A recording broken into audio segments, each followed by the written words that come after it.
आज काय विशेष बातमीपत्रामध्ये आपण सुरुवातीला पाहूया आज लक्ष वेधून घेणाऱ्या 3 महत्त्वाच्या बातम्या आणि यामध्ये सर्वात पहिली मोठी बातमी ती म्हणजे पुण्यामध्ये घडलेल्या अत्याचाराच्या प्रयत्नाची।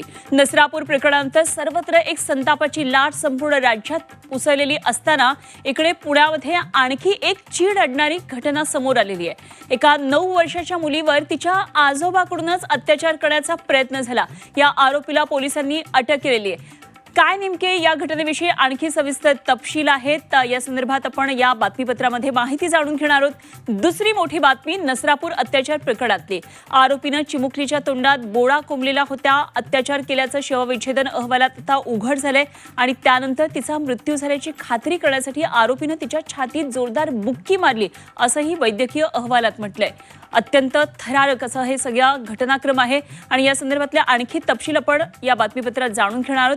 तिसरी मोठी लक्षवेधी बातमी ती म्हणजे मराठवाड्यातल्या इंधन टंचाईची। इंधन टंचाईमुळे शेती मशागतीची कामं सध्या खोळंबलेली आहेत। डिझेल नसल्यानं ट्रॅक्टर बांधावरच उभे आहेत। विहिरीचं खोदकाम रखडलंय त्यामुळे शेतकरी सध्या अडचणीत सापडलाय। काय नेमकी इंधन टंचाईची ही बातमी मराठवाड्यातून आहे आणखी सविस्तर तपशील आपण या बुलेटिनमध्ये जाणून घेणार आहोत। तर या बातमी आपण सविस्तर पाहणार आहोत आणि त्याचबरोबर आमच्या रिपोर्टर्स बरोबर जोडले जाणार आहोत। आणखी तपशील त्यांच्याकडून जाणून घेणार आहोत।